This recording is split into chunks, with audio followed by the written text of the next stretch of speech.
kinematic equations. I'm going to derive the kinematic equations. Now, if you are in an algebra-based physics course, I don't think you really need to always derive these equations. And you can derive them using calculus, but you can also derive them with just basic algebra. Now, what's great about that is if you are in a class where you have to memorize these, you don't have to memorize them, you can just derive them. And that's what made me so interested in physics to begin with, is that you can just derive these equations instead of having to memorize them. So let's start off with some definitions. And I'm going to start off with, I'm going to do one dimension. There's one-dimensional kinematic equations. So I'm going to start off with the definition of average velocity. So we define the average velocity as the change in position x with respect to time.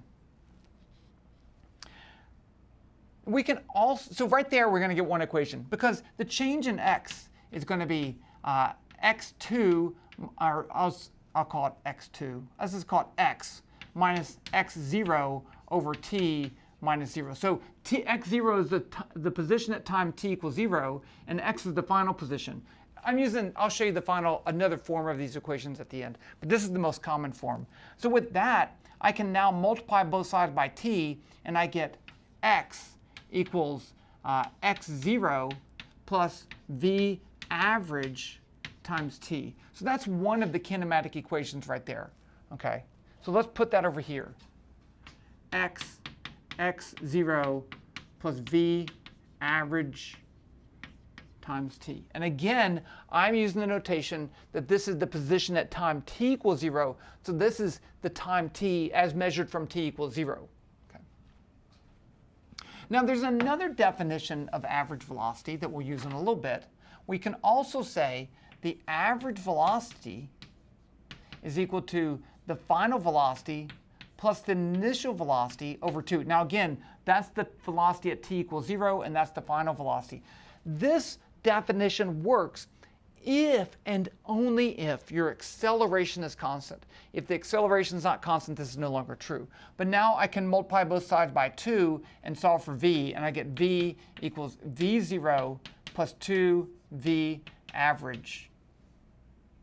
It's not that useful. Some people count this as a kinematic equation, so I'll put it over there. v0 plus 2v average.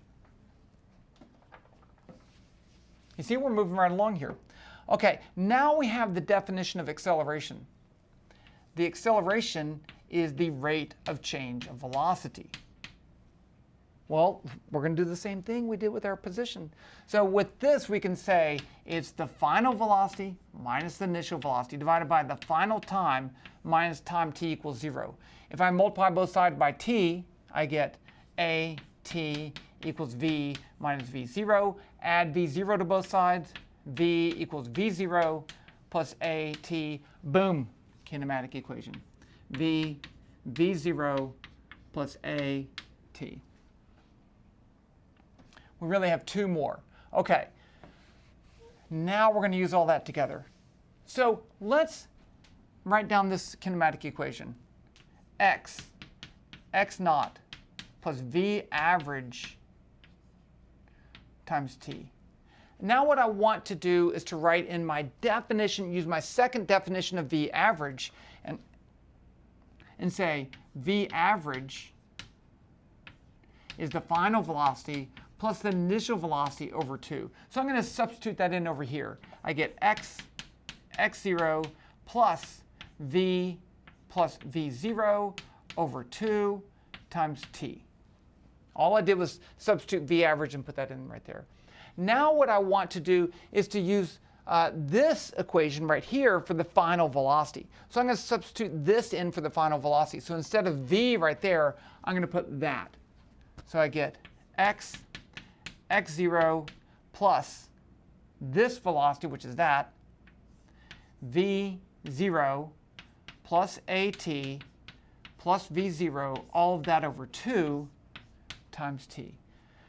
So I have a v0 and a v0, so that's 2v0, and I'm going to divide that by 2. So I get x0 plus, I'll write it as 2v0 over 2 times t, right? This plus this over 2 times t.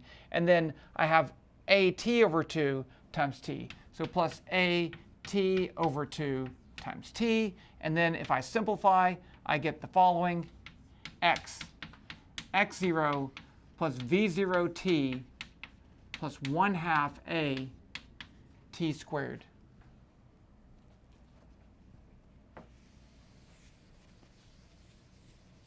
OK, let's go back over here.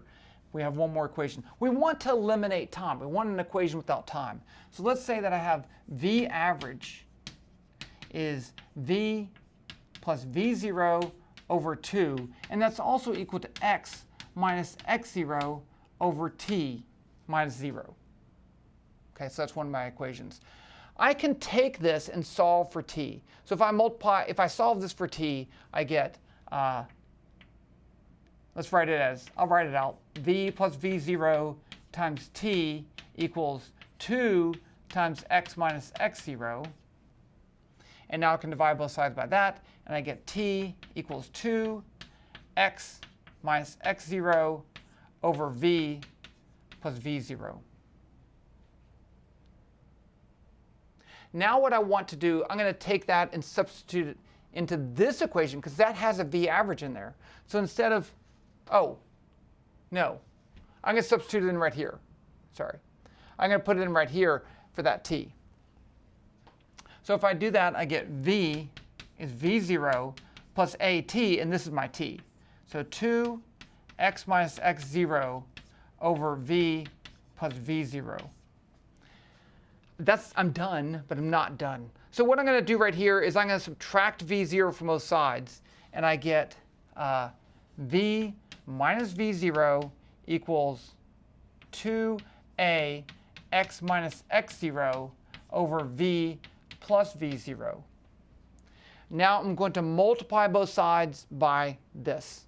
So I get v minus v0 times v plus v0 is 2a x minus x0. Now I have this. Notice it's v minus v0 times v plus v0. So I get v squared plus v0 squared. Because I'm going to get a v minus v0 times v, and then I'm going to get another. This times that's v squared. This is going to be minus. That's right. Minus. And then the cross terms cancel. That's right. So this times that's v squared. This times that's v0. Right. OK. I get a plus v0v and a minus v0v. And then I get this times that, and I get minus. OK, got it. 2a x minus x naught.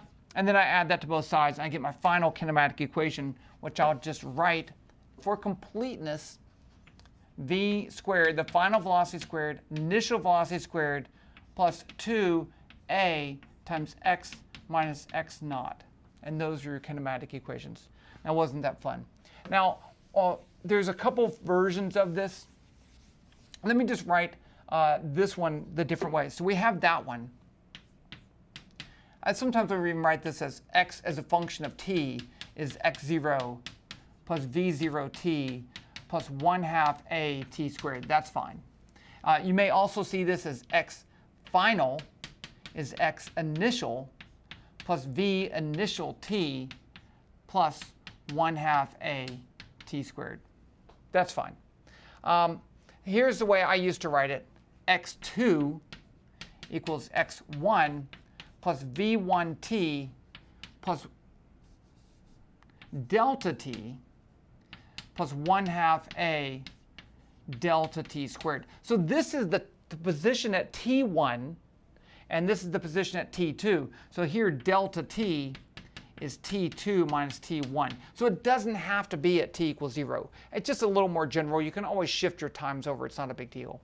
But those are the different ways to write that same kinematic equation, and those are the 5 kinematic equations that you may or may not need to memorize, but that's how you do it.